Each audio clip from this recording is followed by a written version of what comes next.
So the original was there on East Ocean, very close to where the hospital is. It was the Library Association that was given the job of making this happen. And Mary Canner was appointed the chairman. And so that was kind of like the kickoff campaign.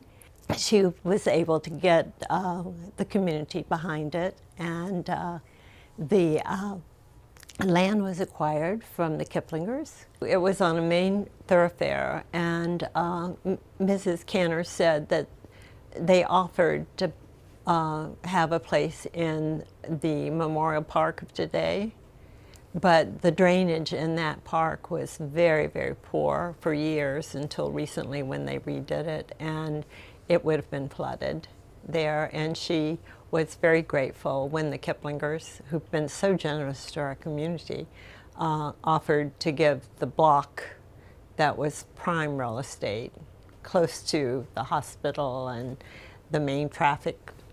And so it was just the perfect location.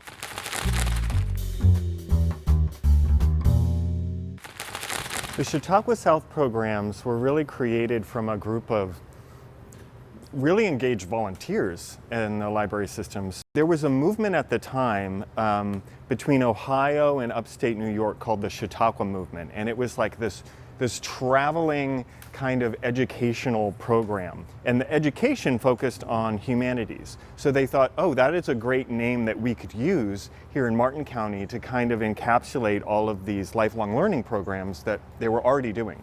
They created a special division and had their own budget, and it was, I believe, originally sponsored by the Library Foundation of Martin County. The funding has oscillated between the Friends of the Martin County Library System and the Library Foundation, but its goal has remained the same, of humanities lifelong learning. We're not a big town. Like, we're pretty isolated in a lot of ways. And so the Martin County Library System and the program we offer, like the Chautauqua South series, it's a lot of the culture in our community. It really provides an important role. So if I'm seeing a local writer or thinker or artist in action, this is really enriching our community. It's good for my kids. Chautauqua South is an event that was created, oh my goodness, in the 90s by Judy Snyder and Nina Taylor. They created this as a southern spin-off of Chautauqua in the north that's been around for hundreds of years, or 100 years at least. And they decided that it would be something that our community would embrace, and the community has absolutely embraced it. Any effort, and there was an effort for a short period of time, to dispense with Chautauqua South, and it was met with a hue and a cry. The keystone event of the Chautauqua season was Book Mania. And it was a group of authors that we would organize into panel discussions. In 1995, Bookmania was born with a number of people working: Beverly Beavis Jones, Luann Justak, Nina Taylor, Ann McMillan. We had to have our book festival in downtown Stewart because our small little library and the Stokes Room, which, if anybody remembers, didn't even hold 100 people, was far too small. But it was a great time for us to really expand. Just like we did with Chautauqua South, it was really to expand the horizons. So we moved this wonderful event for 3 days down to downtown Stewart. I was privileged that in the early days they had a local part of it, and I was actually a part of Bookmania. And it involved, a dinner out with other authors, and it was just one of my peak events. And it became more sophisticated with best-selling authors that are on the New York Times bestseller list. So it evolved to be grander than including local authors. My life has evolved too, and recently I haven't been able to go to the programs I would have enjoyed, but I still went to Bookmania, and I made arrangements so I could stay the whole day and enjoy it all. And as long as they gave them, I haven't missed one. So at the Martin County Library System, I set up programs like arts and crafts programs for the teens. We also do a weekly teen game night here at the Blake Library. Another really big thing that we did that we started this year was a teen volunteer program where the kids can get volunteer hours. The program is called Teen Community of Service. So this is a self-directed volunteer program where the teens pick up kits from the branches, take it home, and they learn about community resources and organizations. They research those community websites, they watch videos on the topic. Each month is a different theme, and then they create projects to either go back into our community or they create a project that benefits themselves and their families. And if they do all of the tasks in that program for each month, they can earn up to 23 hours. In total, we had about 142 kids participate. Some of those kids participated for multiple months, and they accumulated together 3,719 community service hours in those 6 months that we ran the program. There are concerts here, there are speeches, there's a chance to watch movies, there are political debates here. All of these things are things that I've participated in, and especially the band concerts. I'm a member of the Stewart Community Concert Band, and every year at Christmas time we have 2 concerts here at the Blake Library. One of the things that's really nice, that when we have our Christmas concerts, our holiday concerts here at the Blake, a group of women led by Pat Tiemeyer from Palm City, and who call themselves the Palm City Cookie Ladies, come in and decorate the room with beautiful, beautiful decorations for the Christmas season. And then they bake hundreds and hundreds and hundreds and hundreds of cookies and lots of punch, and serve refreshments at each of the concerts. So if you don't come for the music, come for the treats. FanFest is the Martin County Library System's annual mini Comic-Con, essentially. So we do it for the teens. We do 11 to 18 age range. They come in, a lot of them come in costumes. We sometimes do a costume contest. We've gotten the Treasure Coast costume cosplayers to come in and judge before and talk about how to build costumes. We have like arts and crafts that they can do related to fandoms and comic books. And then we also all normally have video games out. We Nintendo Switch, and then our Oculus headset, our VR headset that the teens play with. Well, the Martin County Library System is a medium-sized library. We only have about 70 people on staff.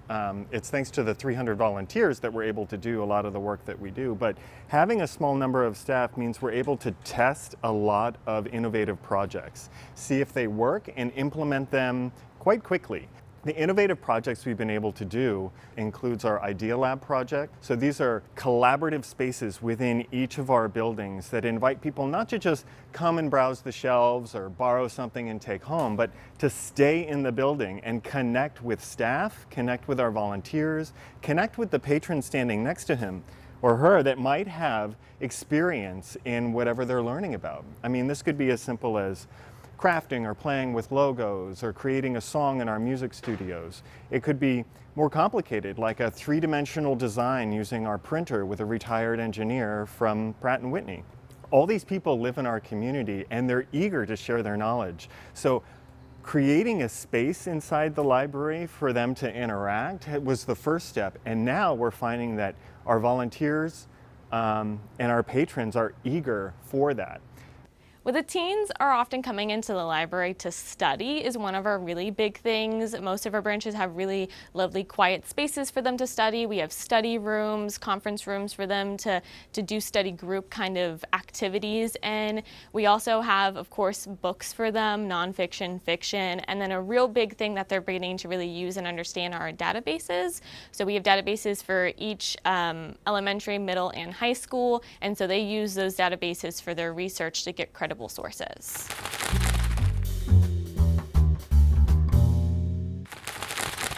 Wow.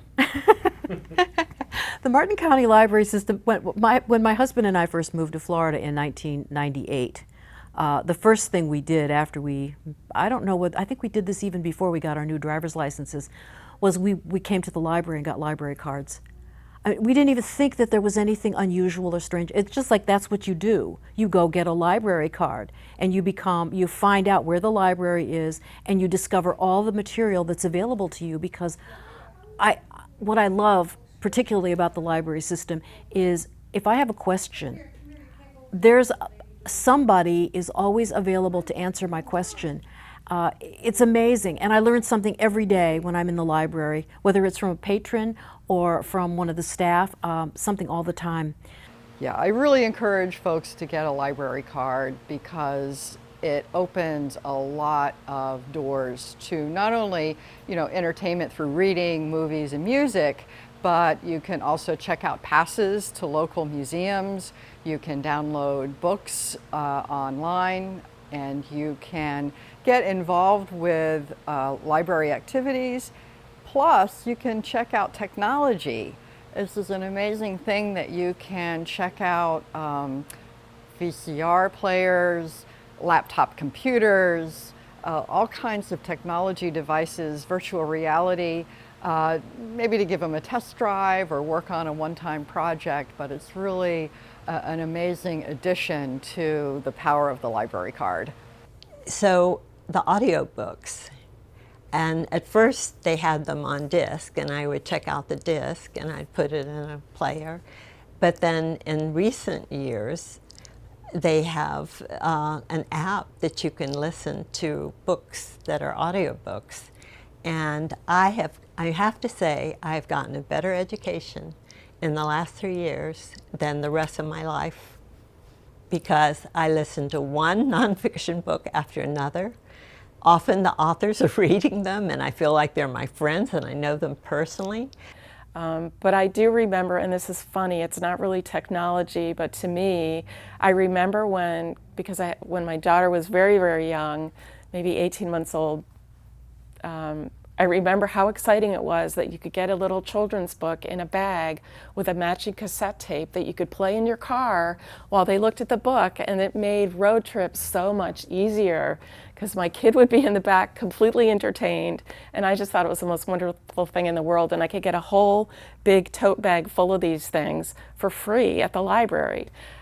Okay, one resource I really want to mention is the Rosetta Stone language learning app. And Martin County Library System bought licenses to it, so anyone who lives in Martin County can learn a language using Rosetta Stone. Well, for me, this is fantastic because I volunteer as a master gardener for the community garden in Indiantown, and the majority of the gardeners are not native English speakers. So I've been sharing that information with them and helping them get onto the Rosetta Stone so that they can practice their English at home, and it's been really helpful.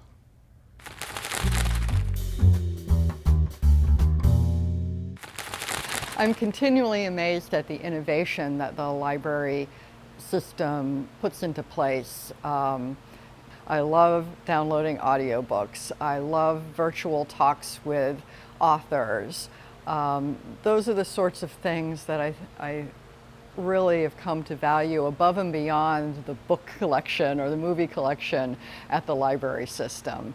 And our director right now, Jen Salas, has been phenomenal at communicating all of that. I have always been a lover of libraries, and of course, living in Martin County now, I've been here almost 30 years. This library is the most important library to me. One of the things that I love about libraries is, I call them the great equalizer, I guess. They're a perfect representation of democracy, if you will. There's a place for everyone at the library. There's no judgment at the library. I know from being a librarian that all we want to do is be here for people. We want to help people find what they need, be entertained, find a job, learn a language, teach their kids to read, whatever it is. And everywhere, I moved a lot when I was growing up, and everywhere that I moved, the first place that I would go in the new town was the library, and I always just felt comfortable there. And I hope that people feel that way about our library here. Where else can you go in our community that's not trying to sell you something? Like, without hyperbole, this is more or less it. Like, where can you go and spend time and be welcomed and not pushed out the door without spending money? Where can you go to find like your interests entertained. Like, where can you go to just pursue like a new idea you have? Like, there's a whole ecosystem of information available to all of us. Well, I think the Martin County Library System is so important for the whole community because not only can you read books, watch movies, listen to concerts, but there's always something going on. There's access to computers, there's a chance to study your genealogy.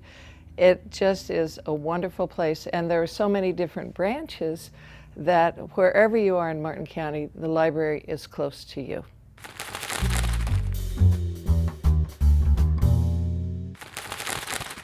So Gretchen Hammerstein's .6 plan expanded the library system beyond one location. The .6 refers to a level of service. So what it means is for every resident in Martin County, we need to have 0.6 square feet of library space available. There's also a level of service for the number of library items on the shelf available to each person, and that's 2 volumes per resident.